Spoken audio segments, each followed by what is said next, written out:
New Year, same extra value meals at McDonald's. Now get a savory sausage McMuffin with egg, plus hash browns and a small coffee for just $5. For limited time only. Prices and participation may vary. Prices may be higher in Hawaii, Alaska, and California, and for delivery. The big game is almost here, and there's no better way to cash in during America's biggest sporting event than PrizePicks, where it always feels good to be right. You can find your community over on PrizePicks and compare picks. Download the PrizePicks app today and use code DFS to get $50 in lineups after you play your first $5 lineup. That's code DFS to get $50 in lineups after you play your first $5 lineup. PrizePicks, it's good to be right.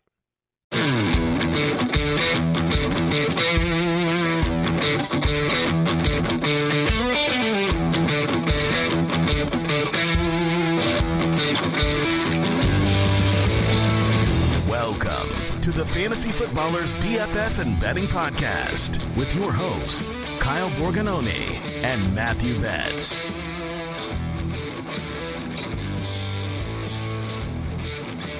Welcome on back.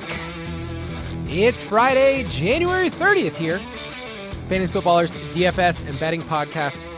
I'm your host, Kyle Borganoni, and I am joined, as always, by Matthew Jim Carrey Betz.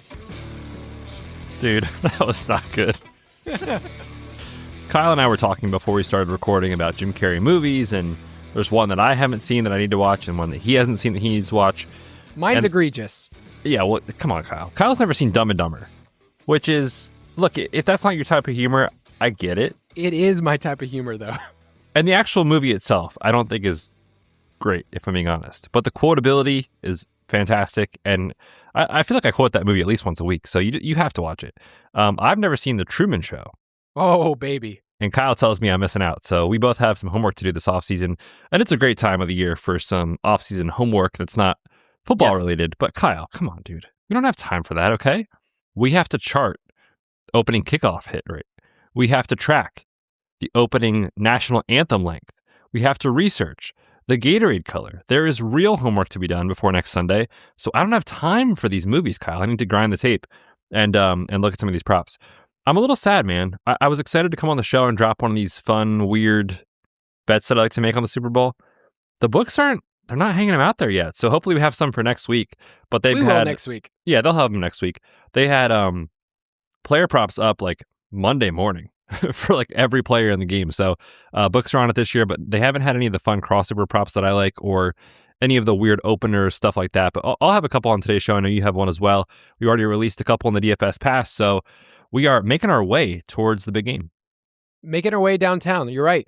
The thing about the Gatorade color, I went back and looked at our doc last year, and I was just looking at your notes, your intense notes that you had there, and you were like, why are they laying this line with red? We've never had red before. And you were giving all this analysis of why red was overpriced. What was it last year? It was yellow/lime green. Told you. Is that what you? I can't even remember if we bet that. I didn't bet it. I never bet it. But I looked at the prices this year, Kyle. Mm-hmm. Mm-hmm. I mean, they're baiting us with purple. Purple is the value play. Plus 800. Are you kidding me? Oh man, my kids could get in on that, but I have to make sure that I talk about it in a way where my whole family gets in on it. And the way you do that is we're just investing. We are predicting what's going on. Amen. Take your kids' allowance. Listen, son. You want to turn $15 into 40? You bet on purple. I'm sorry, you invest in purple. Oh man, it was so good. The other night. Yeah, the twins are 3 years old. We took the girls out for burgers on Saturday night. Fun little Saturday night activity with the fam. And I leaned over to one of my twins and I said, "Hey, did you bring your piggy bank?" She looked at me and she was like, panicked. She's like, "No." I was like, "Well, how are we paying for this?" She just looked right back at me and like didn't know how to answer. I was like, "Come on, I'm kidding." But yeah, man. I mean, if you're not getting your kids investing early, are you even a real dad? Maybe not. Maybe because we know how much money we've lost over the years on their college fund. So it's a chance for them to redeem it. That's exactly right. On this episode, we will kind of do our Super Bowl preview. So this week is about the vibes and about us breaking down the game. Early kind of leans, we'll look at the salaries. So I went through and looked at every single salary for this game, including all the $200 players. and really just ask the question, who's overpriced? Who is severely, and I mean severely underpriced, like Travion Henderson? Buttlicker, our prices have never been lower. That's going to be an interesting conversation. So we'll talk about the game from kind of a high-level perspective. Next week, we will move into here are all the game flows that you can consider. We will build a lineup and build a parlay on the podcast as we do every year, and it hits every single year. That's the crazy part. It is a lock, as they say in the business. And by a lock, I mean, it will miss by one leg or two. It's always fun to do that last episode where we just, as I say on the show, let our hair down a little bit. Maybe not always play unders, maybe play some overs, parlay some stuff. But it's always good. And to Kyle's point on the showdown breakdown, I will have that up on the website next week as well for anybody that wants that in written form.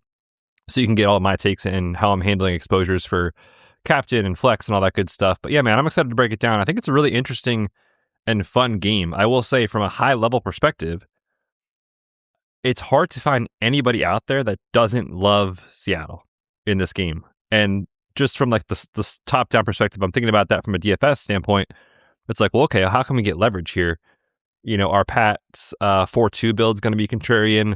Are there going to be a lot of 4-2 Seahawk builds? Just stuff I'm thinking about early in the week. But I did find it notable.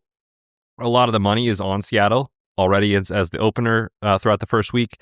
And there is a lot of public sentiment, I think, that the Seahawks will run away with this game. You know how they do like the pregame on like Monday Night Kickoff and on Thursdays on Amazon and stuff like that? And they ask each analyst at the desk who's going to win and they give their pick. And for sure, when you see every analyst with the same selection, you're like, okay, well, that's not happening. ESPN did that type of article. They sourced all their main, analysts for the NFL, and every single one of them, not hyperbole, every single one picked Seattle. So I haven't found anybody out there that's like, Patriots plus 4.5 feels great.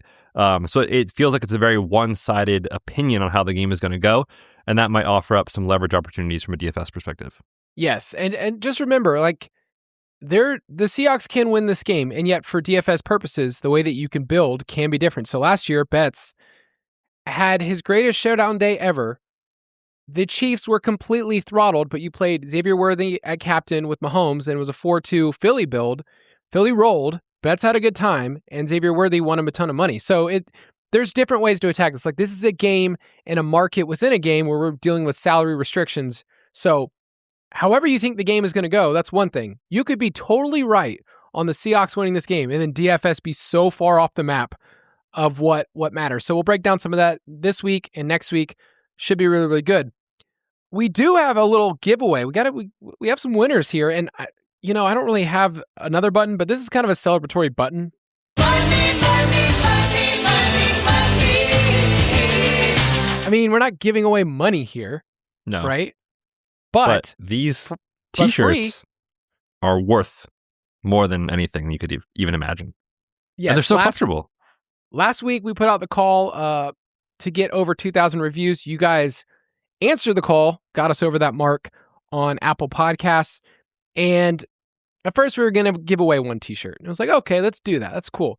And then Betz came in and said, I just love the people too much. Let's do 2 t-shirts here. So I will read a review that I randomly picked, and then you can read a review that you randomly picked. And then if that is you, reach out to us and we can send you a t-shirt. So this one is from Boom Flavacall, which is a reference from a Spitballers episode Jason did.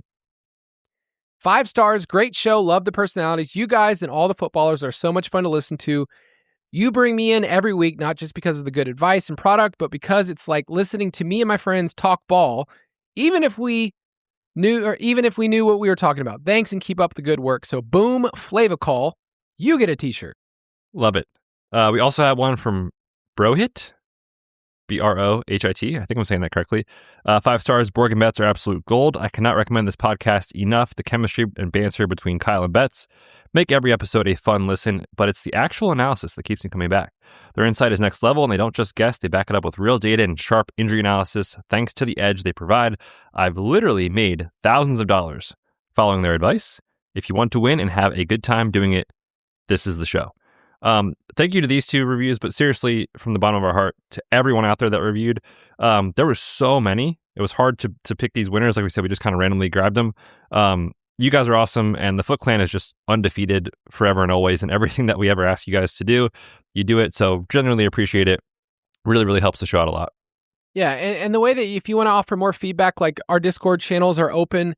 If you're a member, a Foot Clan member, footclan.com, then there's opportunities to interact all throughout the offseason.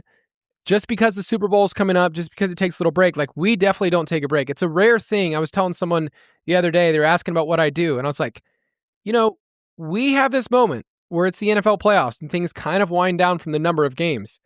But our jobs actually, like Betz and I were looking at our workload this week. It's like, holy crap, next week on Super Bowl Sunday, everything that we have in the Dynasty Pass is opened up. And everything that we start talking about the NFL draft, we'll talk about it from a prop and betting perspective. All of that stuff, like it continues to build. Think about how exciting April is for the NFL draft. Think about how exciting May is when we're fully in best ball season and we talk about the summer of best ball, and then we get to August. Like the cycle and the way, like the NFL's good at what it does and gaining interest and eyeballs. And we're just really fortunate to be a part of it. So really, really thank you to everybody here. Speaking of best ball, I thought I'd give a little tease before we jump into the big game bets, because if you wanted to, and correct me if I'm wrong, you might have done this today. You could draft right now best ball teams. If you want on Underdog, there's early, big boards, all those things. And I just wanted to get early vibes check, okay? Our best ball channel in Discord will also start, churning a lot. But I wanted to get some early takes on some of the ADP, because it can be jarring if you're used to what ADP was last year, or you're used to what we're paying in DFS and the performances. But when you see a fresh set of this is where players are going in best ball in early January, it's shocking. It's quite shocking even. So anything that stands out to you name-wise, rank-wise, from just a first perspective, we're looking at Underdog rankings. Was that a reference to Elf? Yes. That was pretty good, man. I thought so. That's shocking. Yeah, and to your point on the Best Ball Discord, I was in there today chopping it up with a bunch of the Foot Clan, and the level of sickness that is in these people's minds, I cannot appreciate more. We were talking about Jalen Polk and his current team and where he's playing this year, and if he matters to the Saints. I really want to there's a motivational speaker that I know. He also played basketball on the side. His name is Michael Jordan. Stop it. Get help. So yes, if you can't get enough NFL and if you can't get enough best ball, the Discord is always a great place to be. But yeah, to speak to it, we talked about this last year a little bit. The ADPs that you see right off the jump in early best ball, they're not super clean, and this especially isn't clean because it's only been open for like a week at this point. So we don't have a ton of drafts to help set ADP, and the market gets sharper as the year goes on. Obviously, we don't know where rookies are getting drafted, which teams they're playing for, therefore stacks aren't clean, et cetera, et cetera. But really, ADP is a reflection initially of what just happened, basically, right? It's like, who are the top guys? Okay, they're going to go early. Who are the guys that struggled? They're going to go a little bit later. And at some point, I get that, but also there's some points that you want to take a step back and ask yourself, how repeatable is that? What am I asking for at this player's price? And I know you're going to talk about a couple running backs that don't necessarily fit the way we're drafting right now, but the guy that stuck out to me for an early fade was Malik Neighbors. And it's really, really sad because you think he's just like not good at the game or what? Yeah, I mean, he's terrible, dude. Guy's terrible. No, it's just injury based, right? It's like the early injury fades that I have right now, and this is guys that I think are going too early for the chance that they could be useful for your team. Malik Neighbors is coming off the board at the 1-2 turn as the wide receiver 7. If you've missed it, we got news recently that he is basically coming off of an ACL plus injury that includes the meniscus. So if this guy was going in the 30s or 40s, okay, maybe that's a spot I want to take Malik Neighbors, but you're drafting him as a guy that's contributing to your score every single week at this price. That's a pretty easy fade right now. Also throw out George Kittle, who's coming off the board at tight end 13, who just tore his Achilles.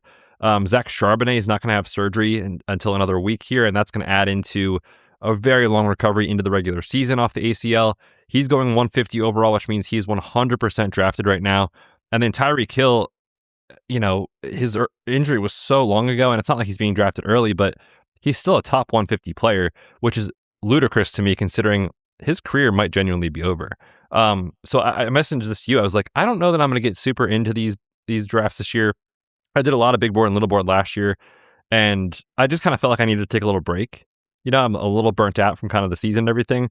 But then I saw these prices and some of what's going on in ADPs, and I was like, dang it, I guess I'm drafting teams now. So I think it's a really good time to take advantage of some of this injury stuff. And if you have the ultimate tier for everything that we do at the Fantasy Footballers, my injury tracker for all these guys coming off injuries the previous year is in there for you in the Dynasty Pass. So you can check that out anytime throughout the offseason. All those guys I mentioned are in there. They're pretty easy fades for me early on. This is one of the things over the years, getting to podcast with you and, just talk in general, that I just kind of lean into. This is Betz' area's expertise. He's not saying that these players won't be good at some point, but the draft cost that you're paying right now with the information that we have in January is kind of silly.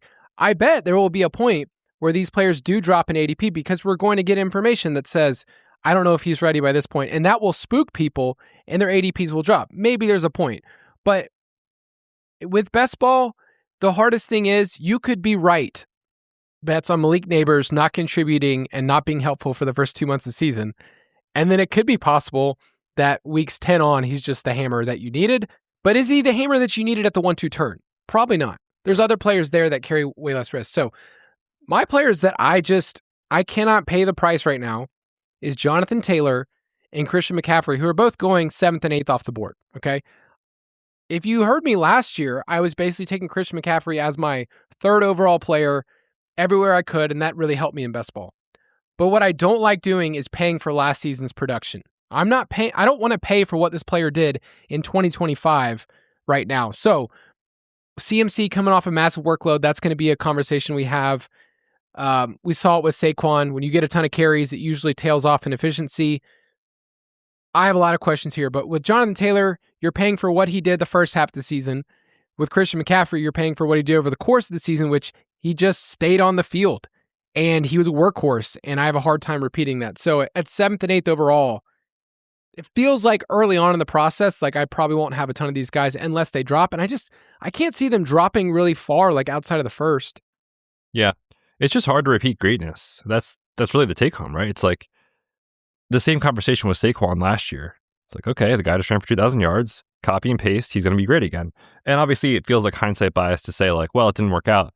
But the warning signs were there, and the warning signs are going to be there all offseason with Christian McCaffrey. He had 413 touches last year, which is just absurd with Kyle Shanahan in sicko mode. And like you said, the efficiency already fell off a little bit compared to what we're used to. Not that he's going to vanish, but entering age 30 season with running backs historically is not a winning bet at this age. So I'm with you. If he was in the second round, I'd be very in, but it's hard to pay that price. I want to mention a guy that I'm in on. The guy that we love. We love on this show. I just love Juwan Johnson, man. And you're from not wrong. A best ball perspective, he's the perfect tight end 2 or 3, depending on how you're building.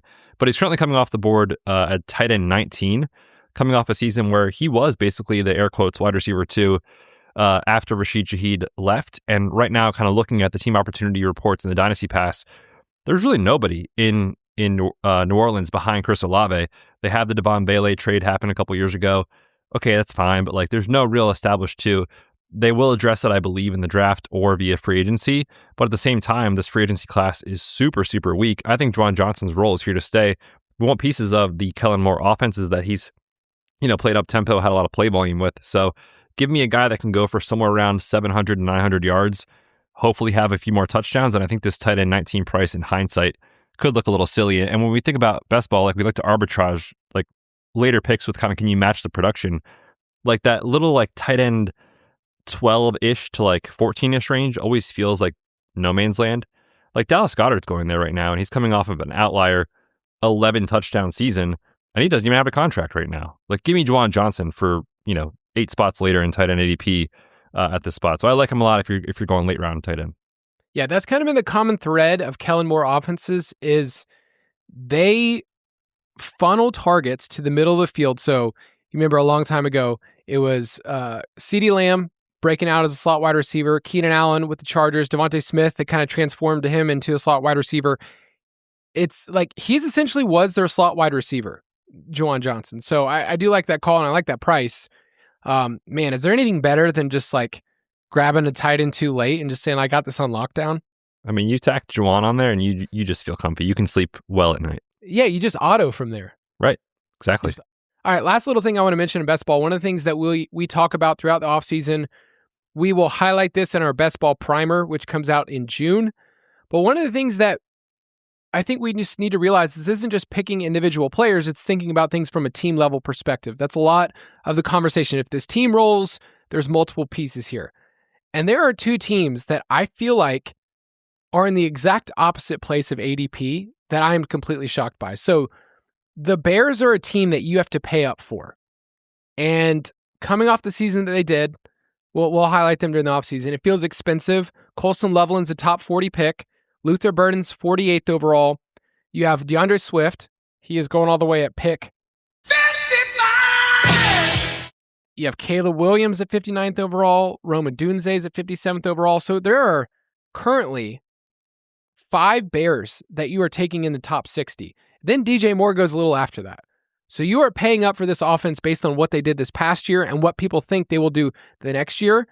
It makes it really hard to invest and to get the kind of value I want out of stacks. The opposite end of the spectrum, though, this is not a sentence I thought I would be saying. The Jaguars are actually kind of cheap. It shocked me when I think about what they did as an offense down the stretch, and that I like the pieces. Other than Travis Etienne, who is not under contract with this team, going 37th overall, which, can we just both agree that feels egregious? It feels expensive. Especially at this point in the process. I don't know that he's on this team. But you go a little further, the next pick off the board is Brian Thomas Jr. at 74th overall. So I mentioned all of those Bears. 5 Bears are going ahead of Brian Thomas Jr. Trevor Lawrence is only the QB 10. That's not an expensive price based on what he did. I thought it would be a little bit higher. Baishal Tootin is somebody we brought up on the Dynasty podcast. It's kind of a buy low. His ADP could rise. Jacoby Myers, 87th overall. Travis Hunter, 135th overall. So I think there's some value plays here for an offense that I think you and I would both say it was better than what we thought in year 1 with Cohen. Who knows what it could be in year 2? One guy you left off the list, and I'm not sure if this was a personal attack on me, Kyle. You don't love Parker Washington or what? Where is he going? I mean, the wide receiver 1 is right there, and you don't even care. He's going off the board as the wide receiver 39 overall, 77th. 77th overall? Mm-hmm. Oh man, I guess he didn't make my cut. You just ignored him. I didn't see him. That's really high. I mean, Michael Wilson is the next Hall of Fame wide receiver. Parker Washington might not be far behind, dude. What is crazy is that you could go with so many different combinations in this same area with the Jaguars, and double stacking Trevor Lawrence just wouldn't be hard. So this is a value team where the Bears would be a team where you're paying up, man. It's like the Delta of flights. The Bears are fascinating because they are so fun. Imagine being I don't want to be on the Bears this year because the trend with Caleb and the Bears the last 2 years is up and up and up. Ben Johnson, you get the exciting rookies, and they have these wild come from behind wins in the fourth quarter for basically the entire season, and then the fun Super Bowl playoff run that they had with some wins, and all those things are super fun. But what if that doesn't happen again this year? And what if the path is not quite as easy? So yeah, I'm with you. I think early on the prices do seem a little expensive. I do want to get your quick take. Are we drafting Kyle Pitts again at this price? I was shocked, man. He is currently going inside the top 60 selections on Underdog. A couple years ago, we did it for 3 years in a row. He just kept doing it. Last year, I'm out. And then we watched him play the Bucs, and everybody's like, you know what? I'm back in. Will he play the Bucs twice this year? Is he? We don't know. If you want to franchise tag him for $13 million, I guess you could. It's a new regime, so they don't have the same thought now. You can bring up the fact that, Matt Ryan, the team president, was throwing passes to a young Kyle Pitts back in the day. So maybe there is that kind of connection. Was he really on the same team? Yes. Was that his rookie year? Yes. Oh my gosh, that is incredible. It is pretty wild to think about. But no, I will not be drafting him at that cost right now. Yeah, I logged in and I was like, wait. Hold on. What are we doing here? So there's some opportunities, I think. And you're not going to get all these right by stances you take and fades and stuff like that. But I do think there's a pretty good edge right now. Yeah, it doesn't mean that I won't change my opinion if he ends up, I don't know, a Chief or whatever else he's going to, he gets a bag from somewhere else. So things can change. You can change your stances on certain players. You can also draft players that you're like, oh, I never thought I'd get them, and they come at a discount later on. So let's take a quick break, and let's preview the big game. Today's show is brought to you by our friends at Wix.com. Did you know that 81% of shoppers say it's important for businesses to have a website? If you've been putting it off, here's your sign. Wix makes it easy to build a website your way. Get online in minutes with their AI website builder or pick from thousands of templates. Wix also has some of the coolest AI tools to help you grow your business without burning out.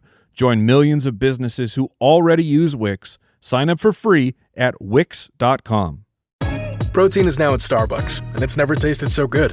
Try our all-new caramel protein lattes with up to 31 grams of protein and options with no added sugar.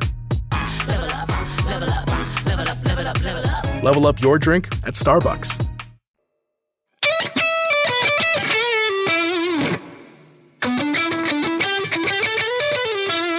State of the main slate. All right, we're going to preview this matchup, work through some of the salaries, just some of our general thoughts about the salaries, and then in this show, propping it like it's hot. And the next week, we will pretty much do the same thing, but go through the nitty-gritty of how we see the game flow.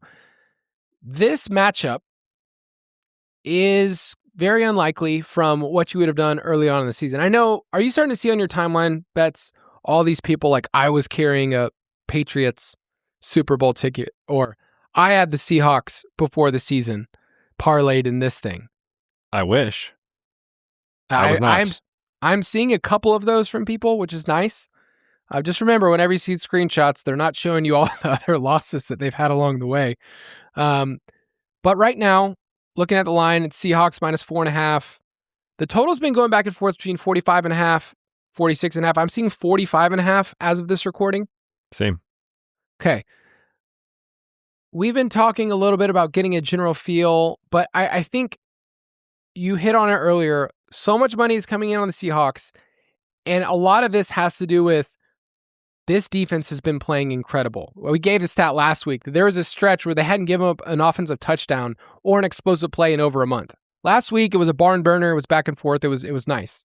But this defense is number one in EPA per play, so a lot of this is going to rest on how can Drake May and this offense of, honestly, some weird cast of characters, when you include Mac Hollins and the boys, how can they have success against Seattle defense? So it's an interesting matchup, not normally something we've been able to do. I was going back to the last 5 or 6 years of doing this podcast. We've pretty much been talking about the same players, right? We've been talking about Kelsey pretty much every single year. We talked about McCaffrey. We talked about Mahomes.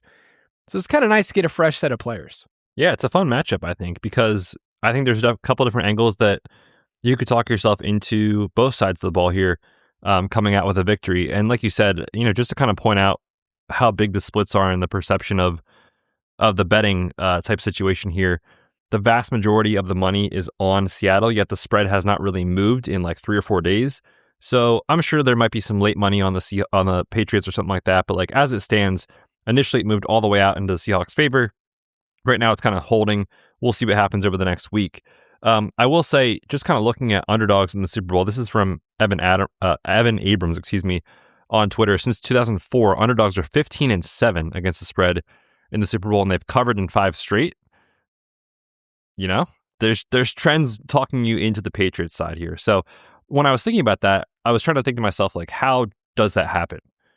And really, when you think about the offensive side of the ball for the Patriots against the Seahawks defense, it does feel like it's going to be an uphill battle for Drake May to have a ceiling type performance. Just it hasn't happened in a while. When he has faced the defenses he has faced recently, which they've been incredible, right? You get the Texans, you get the Chargers, you get the Broncos. It's not going to let up against the Seahawks. He really has struggled. I saw somebody put out their EPA per play in the playoffs, and it's a small sample, and obviously these are the best teams. But the EPA per play that the team has had offensively is the same as what the Jets had in the regular season. Like that's kind of how bad it's been. Now it's opponent adjusted, right? That said, that's what a lot of the public feels, and it's like, man, I don't see the offense having a great day here. I also think if you think the Patriots can cover here, I think their defense can limit Sam Darnold and what's going on in the run game with Kevin Walker. So I kind of agree with like the under feels like the right side of it early in the week. At least that's how I'm thinking the game is going to go. But yeah, I think there's definitely an opportunity here to just kind of think about alternative scenarios to what the general consensus feels, which everybody feels Seahawks win. Yeah, it wouldn't shock me if later on next week, this total gets hammered down to like 44.5. And you're mentioning some late money. That's actually what they used to call me back in the day. That was my nickname. Kyle. Here comes Kyle, late money. This guy, just when everybody thinks the line is set, this guy is just throwing cash, just throwing it there. Imagine being one of those people, though, that's just like, I move the books when I want to, and when I want to move the book, it's at the very end. That's you, Kyle. Yeah, so under was my initial take. It's now down to 45.5. I wouldn't be shocked with that 44.5. You think about what Clint Kubiak has done this year. It's slowing the game down. See, the Seahawks are number one in rush rate. They are number one in second half rush rate. Now, when you win a bunch of games, you end up running the ball more in the second half. And they're second in rush rate inside the red zone. So you know what they want to do. We talked about this last week, though. As much as this team wants to run the ball, I wouldn't say they've been good at it. Like they're 26 in EPA per rush. And when I think back to the season as a whole, it's been Zach Charbonnet inside the 10 has been pretty good, but he's gotten a ton of opportunities. It's been Kenneth Walker having explosive plays. It's been him, forcing missed tackles. He was number one in the league in that metric. And then it was also him like running backwards and getting stuffed at the line a ton. Like it's a weird team to think about. And I know we're going to probably overanalyze this so much over the next 2 weeks, but their run game and what they want to do, I wouldn't call it, like, it hasn't been efficient, right? It has not been. And looking at the matchup, man, it's like this Patriots defense, they had that slip up kind of from like week 12 to about week 15, 16, where they had injuries, right? Milton Williams was out, Robert Spillane was out. They really were getting run on pretty regularly, but from the first part of the season, like week 10 and before, and the last few weeks in the playoffs in week 18, they've been one of, if not the most dominant run defense in the league. And so you ask yourself, how does it go south for the Seahawks offense if they are unable to run the football, as the matchup suggests they might not be able to in an efficient way, and Sam Darnold is forced into obvious dropback situations? That's kind of when we've seen the Darnold lows. And I don't want to keep bringing that up, but like it's a possibility here. And to his credit, he was incredible last week in the conference championship game, but they were able to stay in a neutral script and kind of keep things off play action and keep Ken Walker going. And it really worked well against the Rams defense that I think has been kind of overrated for like a month now. So all that to say is like, that's how I think it goes south for the Seahawks. If they can't get the run game going and Darnold is forced into obvious dropbacks, the Patriots have been shown that they're very willing to blitz. They will kind of create havoc, if you will. And this defense has stepped up a lot recently. So not to say that I don't think Darnold can have a good game here. It's just if they can't run the football, Darnold's not really a guy you want dropping back, 43 times in a game. That they've kind of had most success offensively when he's kind of in that 28 to 34 type range. So we'll see if they can get the run game going. But on paper, it does not look like a great spot to run the football for either side, if we're being honest. Both of these teams, if we're going to find some common threads here, efficiency has kind of been the name of the game this year as passers. So, they're both top 10 in EPA per play. The Patriots are second in EPA per pass. The Seahawks are seventh.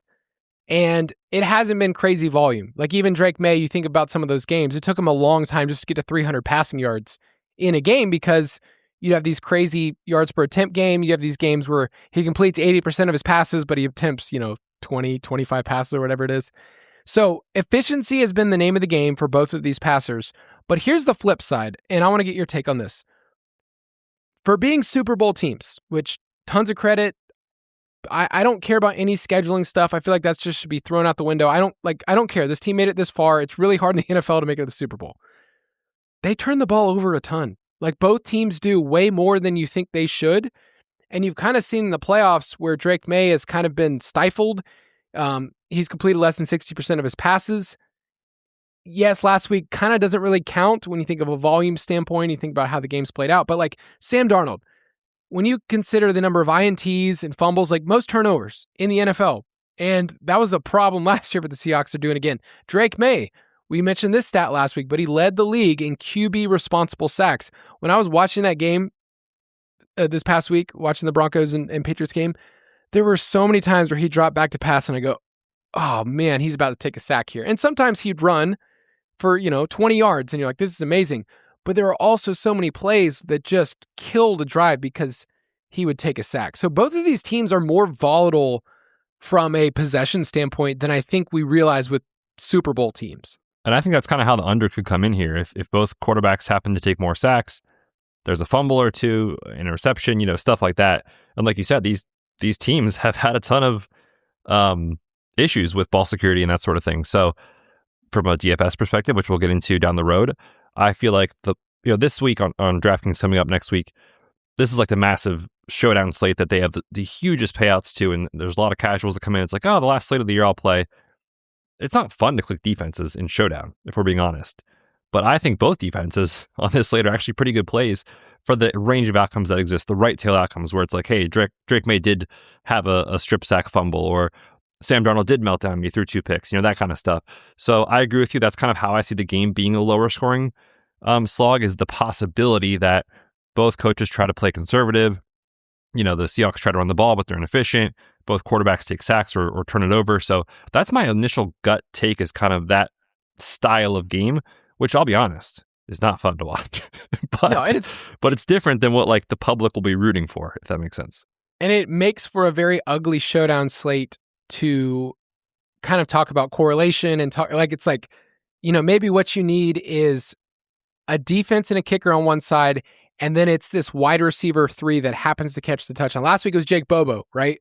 That caught the touchdown for the Seahawks. Or is it Matt Collins? Those kind of names. Like, please not let it be Austin Hooper or something. Like that's the kind of conversations that we're having in a game that can hit the under.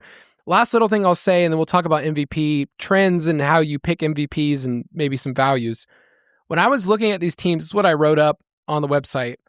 I feel like both of these teams have been bailed out to some degree, like as an offense, by really explosive plays in the run game. So you think of those Travion runs, you think some of the Ken Walker runs, like there have been big plays that have bailed out their inefficiencies on the ground.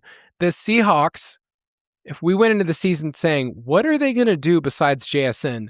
And they said, here's what we're going to do. We're going to throw to JSN, 40% of the time, and it worked. So they've gotten bailed out from a truly historic season. Not like, oh, this was really, really good. He was good for fantasy. Like NFL-wise, potentially a top 5, top 10 all-time season for one player and what he did for his team. And then the last thing is, I think the offenses have benefited from their defenses just shutting down big plays on the opposite side. So they've been in all these game scripts where the team's been ahead. I mean, I saw Travion Henderson, when I was looking at his attempts, just 19% of his attempts this year came with the team trailing, which is the lowest rate in the league. So he's just always in a good game script. And eventually that runs out. But these are two teams that I feel like have kind of had the same things go right. Mm-hmm. And so, like, you can't really count it against them because they're both playing with the same cards. Does that make sense? Yeah, I think that's a good way to put it. Okay. Let's talk about MVP. Because every year we have this conversation, and we need to remind you that if you are placing a wager on MVP, understand that 20% of the vote comes from fans voting online, and 80% comes from the media members. So, there's kind of, with the 80%, there's kind of like this is how we do it in the Super Bowl.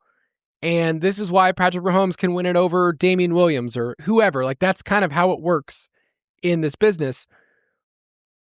The trend since 2000 has been 17 times it's been quarterbacks, 5 wide receivers, 3 linebackers, and a safety. Notice there's no running backs in that conversation at all. First time for everything, Kyle. So what are you telling me? George Halani? That's right. You read Cam Akers. You read my mind. Yeah, it's, regular season MVP, we all know by now, very much a quarterback award.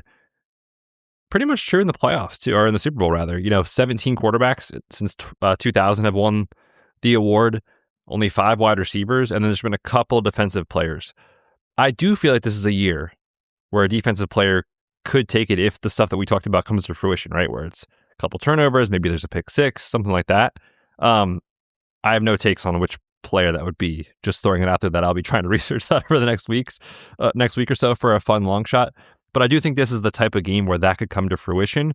But like I said, it's largely been a quarterback and a wide receiver reward in the last handful of years. I think the interesting name when I look at the pricing is Marcus Jones which is the Patriots' secondary member who also returns kicks. That's kind of why he's priced up there. Just to give you some context, he is priced up at plus 5,500. That's ahead of Stephon Diggs. That's ahead of Travion Henderson. That's ahead of famous rapper Drew Lock. That's crazy. Drew Lock. Dude, people laying down money on Drew Lock hoping for an injury. That is next level sicko behavior. Yeah.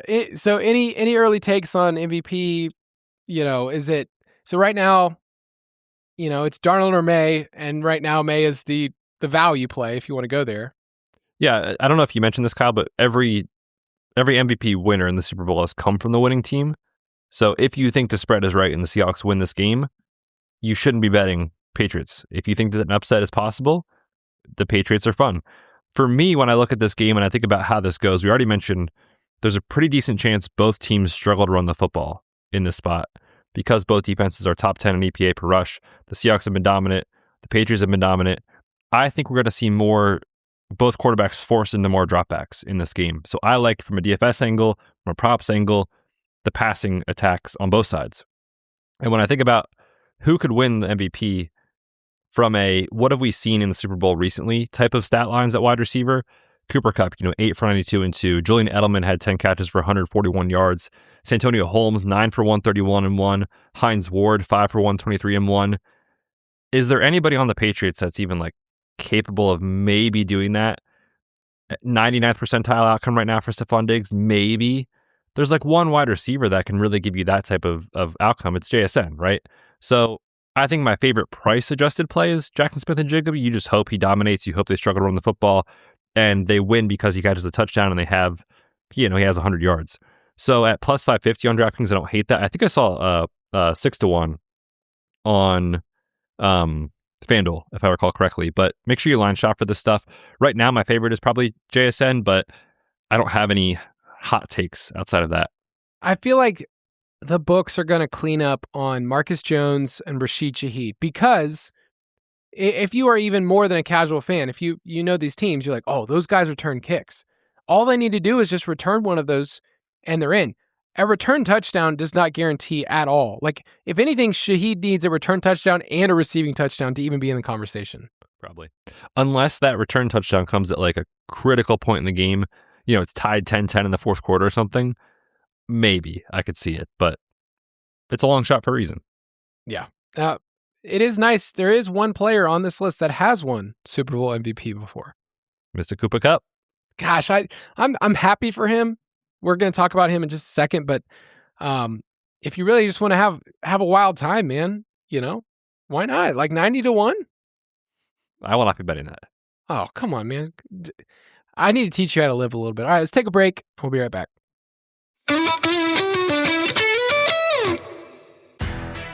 If you're the purchasing manager at a manufacturing plant, having a trusted partner makes all the difference. That's why, hands down, you count on Grainger for auto reordering. With on-time restocks, your team will have the cut-resistant gloves they need at the start of their shift. And you can end your day knowing they've got safety well in hand. Call 1-800-GRAINGER, click Grainger.com, or just stop by. Grainger, for the ones who get it done. She loves it hot. He loves it cold. However you sleep, the Pod by 8 Sleep adapts to you. Personalized temperatures keep you in deep sleep longer, so you wake up refreshed. Learn more at 8sleep.com.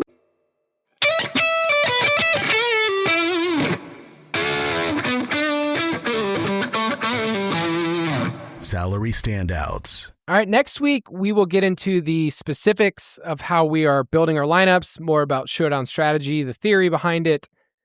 This week is just about laying out on the table, here's where these players are priced, and maybe give some of our initial reactions of, all right, well, that's interesting. This, I think if you haven't played Showdown a ton, or if you haven't looked back the last couple of years of the Super Bowl, it can be kind of random, be like, okay, well, here's this player's priced.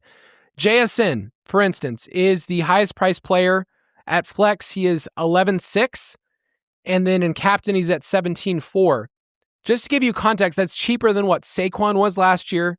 That's cheaper than what Christian McCaffrey was a couple years ago. It is the exact same salary, though, that Cooper Kupp had when he was the MVP of the Super Bowl a couple years ago with the Rams. So you tell me, do we need any more analysis on here? Are we about to bet JSN for MVP? I mean, put it this way. If he doesn't win the MVP, would you look back and be like, that was a dumb bet? If he doesn't win? Yeah, if he doesn't, would you feel dumb? No, I wouldn't feel dumb. There you go. It's a great bet. It's a great bet. Just for context, on some of the stat lines they have given up to like volume wide receivers this year, the Patriots. Wide receiver ones. Drake London, 9 catches, 118 yards, 3 touchdowns.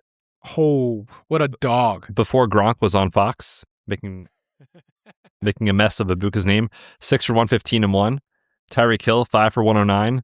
Chris Olave had 6 catches for 98 yards. Jacoby Myers, 8 for 97.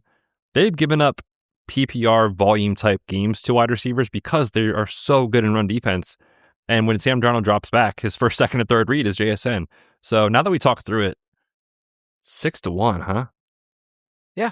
I mean, I could take a little out of the girls' college fund for that. It's fine. Investment. There you go. So to give you context, he had 45% of Seattle's first read targets this year. You may be like, oh, that's really good, right? That's the highest of any wide receiver the last 4 years. And the crazy thing about JSN this year is we knew that he was a quote unquote good route runner in terms of like underneath stuff, crossers, hitches, those things like that. We liked that part of his profile. He led the NFL in receiving yards on go routes too. So all the stuff that we're like, oh, that's a George Pickens route or that's a Jameson Williams route. Like JSN won that way down the field for this team and was better than anybody else in the NFL.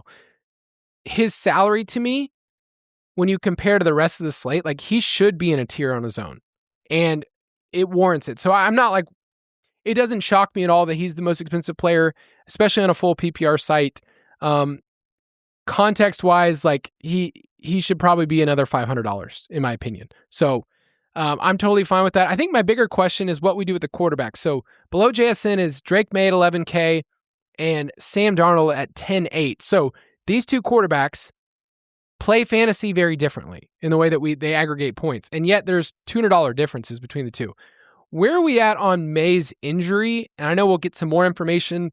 It was the silliest blurb of all time that says he thinks he should be good to go for the Super Bowl. But what do we know about his injury? He's playing. There's no concern about that. He's going to play.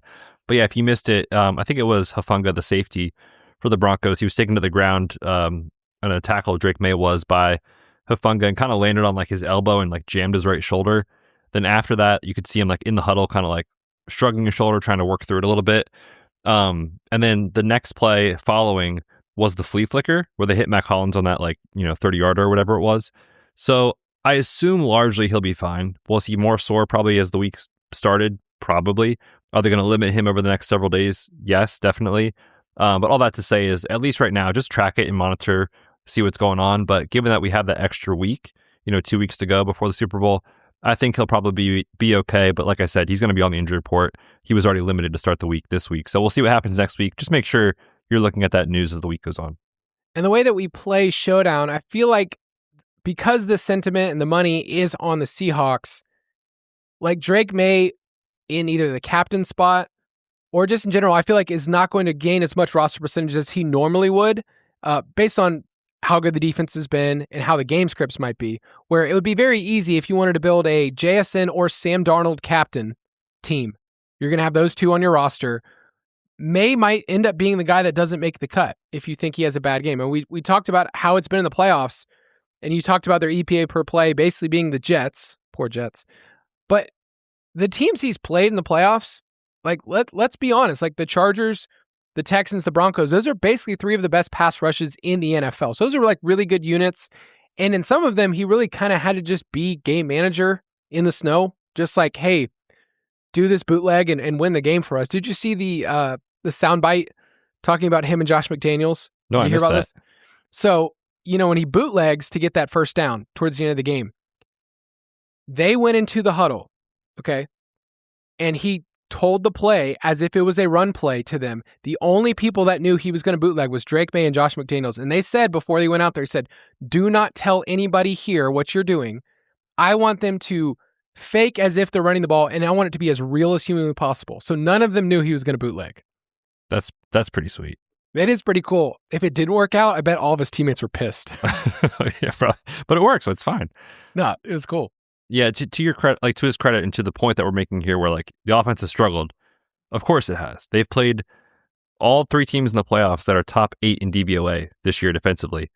Well, the Seahawks are number 1, right? So like it's hard to talk yourself into a ceiling game for Drake May here. Anything can happen in a 1-game slate. But if this is lower scoring and Darnold doesn't throw multiple touchdowns and maybe Drake May can run for 30, 40, 50 yards, something like that, he might be okay at a salary too, especially at flex. So yeah, I definitely like the idea of being overweight Drake May, assuming we get positive reports on his shoulder throughout the week. Yeah, I think my early stance in the week is based on how people are approaching this. He probably is a value. And normally, quarterbacks are always in play if we're playing showdown. So like as a flex play, he's going to show up a ton. I feel like at captain, he's not going to show up as much as normally we would see from somebody who's running 30 plus yards per game. So, I like Drake May earlier in the week. Shocker, you and I like Drake May. Man, it's good to come around to being in on Drake May. It's fun. I know. All right, let's talk about Kenneth Walker. Ken Bone is at 9,800. Charbonnet, when he was out this past week, and he's out for the rest of the season, he saw 23 opportunities and 38% of the team's total rush attempts and targets. On our website, we have a metric called work percentage. Anything above 30% is a great mark. So 38% of the total workload for the team is really awesome. And he was our top play this past week. And DFS was like, you're going to play Kenneth Walker no matter what because of just what he did his salary. Do you feel like because we really don't have a ton of skill position players, like this is kind of JSN, and then where else do you want to go on this slate for skill position players? Like, is he going to come in logically the next most? And because of this matchup, like it presents a little bit of a leverage opportunity if you think, he doesn't get one on the ground. You could also get through the air, though. That's the tricky part, is the roll was so good. What if I told you that he had as many targets as George Halani last George Halani ran a lot of routes, actually, as like their third down, long and distance. He's my favorite player in this game. Love George. He's the key to the slate. I just love him. What's his price? $2,400. That's a value. He's more of just fun to bring up that he's there. That he's on there's a guy named George Halani on the team. I mean, the way I would honestly play it from a DFS perspective is I would correlate my Ken Walker teams with my Seattle 4-2s, my Seattle 5-1s. If I do think the spread is right and they win the game that way, yeah, Ken Walker's probably going to be involved. If they lose this game somehow, then George Halani, in theory, is probably the better price-adjusted play because of the work he did get in the 2-minute type stuff, the long down and distance type stuff. So that's kind of how I'm going to play it. I do think it's really hard to fit JSN, one of or both quarterbacks, and then you can't get Ken Walker if you do that. Otherwise, you're scraping for like multiple guys around $1,000 or cheaper, and there's a very good chance those guys are giving you zero. So this is the spot at the top of the pricing pool where you kind of have to, call your game script, call your shot on what you think is going to happen and run with it, and not try to hedge everything. For me, when I just kind of open the slate and think about the way I see the game going, I think it's going to be a struggle for Ken Walker. Does that mean he's going to be a bad play at his price? Not necessarily, because he could fall in the end zone and be fine if it's a low-scoring game. But my early stance is to be way more into JSN at this top price point and be underweight Ken Walker. When you start working your way down the rest of the list, you're going to see a ton of Patriots players kind of grouped together. So you have Ramondre Stevenson, 8,800, Stephon Diggs, 8,600, Hunter Henry at 7K. So those dudes are basically back-to-back-to-back. You have Kayshon Boutte, our booty boy, at 5,600. And then at the very bottom is where you have all of the Patriots. So I kind of want to just have a conversation about Patriots pass catchers, players right now. Because at the very bottom, it's the aforementioned Travion Henderson, who we were like, man, 3,800 is such a low price tag for a player we've been playing this year. Matt Collins is down there, Demario Douglas, Kyle Williams. It's like the Patriots, the way that they're priced out is there's this tier above, and then there's this cheap tier way below.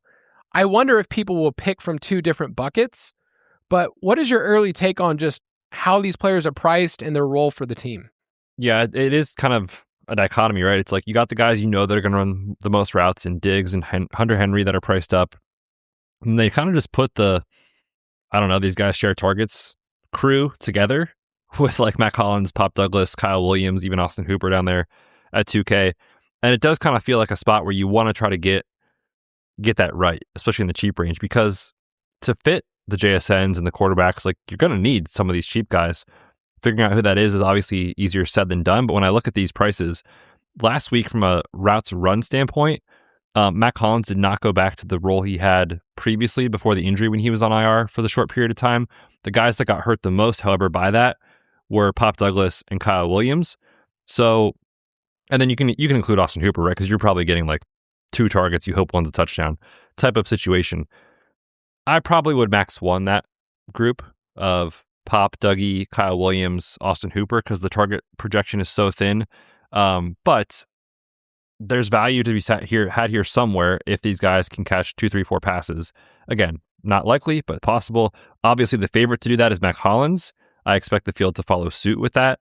But he's on paper my favorite play of this price point. He's also been a long time, favorite of ours on this podcast for many reasons. As a Raider, who could forget him as a Falcon? Who could Legend. forget? Eagle. He was an Eagle, I was going to say. He was a Dolphin. He was a Bill. He's been everywhere. Man, they had him in the building and let him go. Come on, Howie. So we'll talk about the matchups, but the Seahawks use zone coverage 77% of time, and Hollins ranks second on the team in targets per out run, just in terms of pure zone coverage. We'll go through the nitty-gritty of what that looks like for Seattle next week, but it sounds like a value play to me. It sounds like Hunter Henry is a really expensive tight end we're paying for at $7K. He is so expensive, but I think a decent leverage opportunity. I just don't know. I mean, we're going to wait till roster percentages kind of normalize, but I look at Hunter Henry at $7K and AJ Barner at 4,800. It's like, these are the same players to me. Yeah. Obviously it doesn't matter position because we're just playing a flex there, but yeah, overall, I think Hunter Henry's expensive. I like Matt Collins. I wish Kyle Williams was more involved, but he's just running 9 routes and, not really earning targets. Let's go back up to Ramondre, because at 8,800, he's pretty close to Ken Walker in price, and we're still having the same conversation of if the Patriots win this game, he seems like he would be a very, very key piece, and the workload has been split way more. I mean, Travion Henderson scored what, like half a point last week? It was not good. It was sad. It was not good. And to your point on kind of what happened last week, we saw Ramondre just get fed in the snow, and I don't know if that was circumstance related, if something happened with Travion that they decided to bench him, or just whatever it was, they don't trust him. I don't really know. But the market currently, from a DFS standpoint, is saying with certainty, Ramondre, greater sign, Travion. In the props market, Ramondre's rush attempts line is only 14.5. And I'm not saying that's a low number, but like he's priced as if he is certainly going to be the workhorse in this game. I think he's probably the workhorse in this game, but there's a world that exists and a certain percentage outcome where Travion's role goes back to what it was in like the wild card round, which is closer to a 50-50 split. So cost adjusted, I prefer Travion, but when you talk through it, like because people want to play JSN and a quarterback, as I noted with Ken Walker, it's kind of tough to get there on Ramondre, which makes these guys priced in that range, I think, good leverage plays for DFS tournaments, but price adjusted, I think I would take the savings with Travion if I'm just playing one running back. Yeah, I was looking at Travion because of his price and just thinking out, okay, how is Travion being used in game scripts? So let's say you wanted to play JSN at captain, correlating with Sam Darnold, and you have at least another Seahawks player in that lineup. Okay, maybe you have Seahawks defense, maybe you have a cheap guy like AJ Barner, whatever. You're basically playing Travion Henderson in that lineup, saying that the Seahawks win this game and Travion gets there from being a pass catcher in the second half and maybe he scores a touchdown. The problem with Travion is when they've been losing this year, he hasn't been on the field. And they've been winning a ton of their games, but I was looking this up. Only 16% of his fantasy points he's gotten as a receiver this year came while the Patriots were trailing. So like almost 85% of the time, you need them to be in game scripts where this team is either tied or leading. And it's been Ramondre in the situations. Like, I was shocked to figure this out. Do you know that Ramondre led all running backs in the NFL in yards per target this season? He was really good this year. he had big plays, but like it shocked me that he was that high. It was 9.3, not sustainable. But the point that I'm bringing up is that even in game scripts where you think that the Seahawks get a lead and the Patriots need to come back, Ramondre's still the dude that you can bet would be on the field more. Yeah, that's true. It's a hard thing because I bet people want to pay down with Travion and figure out a different method, especially if they're going to go 4-2 Seahawks. So just a little point earlier in the week, a little bug in your ear. Those little 4-2 builds, Ramondre might be the guy. I like that call. Okay. Any other thoughts on Cooper Kupp, AJ Barner? Not really. I mean, I already mentioned I think the run game struggles. So in theory, that opens up an opportunity for one of Barner, one of Kupp to kind of take a step here, maybe Rashid Shaheed. But with the way it's been working recently and really all season, it's like best case scenario you're kind of hoping for here is one of these guys pops up. It's rare that multiple pop up. And so if you're playing JSN captain, you're telling yourself a story where JSN is the guy and he gets the volume. And so I think in my JSN captain teams, I definitely would max 2 of that secondary group. If you want to get aggressive, I don't think it's crazy to max 1, but the way that those guys hit together in a lineup is probably some sort of Darnold ceiling game, and for some reason JSN is held in check is probably how I'd see it going. But yeah, they're all fine. They're all going to move my player pool. I don't have any hot takes to start this off. You can take it to the bank that you're going to see a lot of Seahawks plus Rashid Shaheed combos in your flex. So we'll talk about those next week. We'll talk about DSTs. Can't wait to have the conversation about Jason Myers v. Andy Borregales. I mean, come on, dude. I'm not going to lie. My early take on all this is that I think a kicker is going to be the optimal. Oh, man. I don't know which one, but I think one will be in there. So just to hear what you're saying, Jason Myers, 90-1 to win MVP. Same as Cooper Kupp. Do not. Anybody out there listening, do not bet that.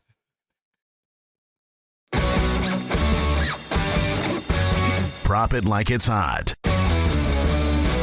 If you want to get all of our props, you can get them in the DFS Pass. And as we've mentioned the last couple episodes, it is free right now. You get notified on Discord every time we take a prop so that you can jump in with us. Betz, why don't you hit us with the first one? All right, we are taking an under on Kembone Walker. I don't know where this line is actually settled. I should have looked before we started recording. We took it under 77.5. It's kind of been moving down. I probably would play this to about 75.5, maybe 74.5. Really what it comes down to is just the matchup. We talked about it already a little bit, but since they've gotten Milton Williams back, since they have Robert Spillane healthy, this New England defense has been among the best in the league. In the games that those guys have been on the field together, in the games that excluded the injury-affected games for this defense, they're holding running backs to about 3 yards per carry. In the playoffs, they have held running backs from the Chargers, Texans, and Broncos to 2.42 yards per carry. It's possible Ken Walker can break off a long one, but he probably needs volume to get there. And last week we were on the under on his rush attempts. Just 20.5 is a huge mark for any running back to hit, and he's not really been hitting that in his career much at all. So I like the under here. Like I said, I think they go through the pass game a little bit more in Seattle. So we took it at 77.5, and I'm looking right now, 74.5. I would still play that. Moving the lines. We gave our full write-up on the website if you want to get more of the rationale. I will be taking the under of another running back here, Ramondre Stevenson, 51.5. I'm seeing it right now at 50.5, so a full yard. In 16 games this year that Seattle's won, that includes the playoffs, opposing RB1s have hit this mark in just 4 of them. So 25% of the time they have hit this mark. We've talked at length about how good the Seattle defense has been this year. So Ramondre under 51.5 rushing yards. Yeah, just to kind of point to like what the market is saying in the props world, nobody's buying the 25 carries thing from last week, right? It's people are expecting it to be a lot less than that for Ramondre. Last one that I'll have on the show today for us. This is one of my quirky ones. I like the Patriots to punt on their first drive of the game. We gave this out a couple of days ago. It was plus 130 at the score. I also saw plus 115 on MGM. I think plus 105 on FanDuel. I would not lay anything minus odds on this, and it's got to be plus money. We gave it out for half a unit. But basically, I looked at kind of what Josh McDaniels has been doing in the opening drives in the playoffs. Every single game, he has opened the game with a handoff to Ramondre. And we've already discussed at length, we think the running game is going to struggle. Now you have your quarterback with a minor shoulder injury. And if they try to feed Ramondre early on, if they're stopped with this great run defense and your quarterback is forced to throw in an obvious pass situation, I think this is going to be a spot where this is going to be tough to hit. The Seattle opponents this year, 15 of 19 have failed to score on their opening drive. I did see that prop on a book out there. I think it was like minus 210 if that's your sort of thing and you don't mind laying juice. I don't hate that. But the more conservative plus money way to play it is just for the Patriots to punt on the opening drive of the game. Ooh, that is a fun one. And we will have some more fun ones this next week. I'm sure that you and I will get in the weeds and I will bring up some prop that I didn't even know existed a week ago. But it will soon become the object of my research. Well, I will look at every single game log and every single play of this entire season. Those are the fun ones. Yeah, like the ones that are like number of players to catch a pass or number of players with a carry, or the ones that do the cross sport where it's like NBA props versus the NFL props, and like which player will have more, and they compare like a player's NBA points to rushing yards, stuff like that. It's fun. So yeah, we'll have some obscure ones, but right now it's just these regular props that are out there. That's going to do it for this episode. Like I said, next week we will be talking everything about Showdown. Betz, sign us off. Yes, should be an awesome show. Our last one of the 2025 football season, sadly. But we'll be back next week to break down the Super Bowl in more detail, more props, more DFS, all that good stuff. Enjoy the week off. We'll catch you next week. Thank you for listening to another edition of the Fantasy Footballers DFS and Betting Podcast. Don't forget to visit us on the web at thefantasyfootballers.com.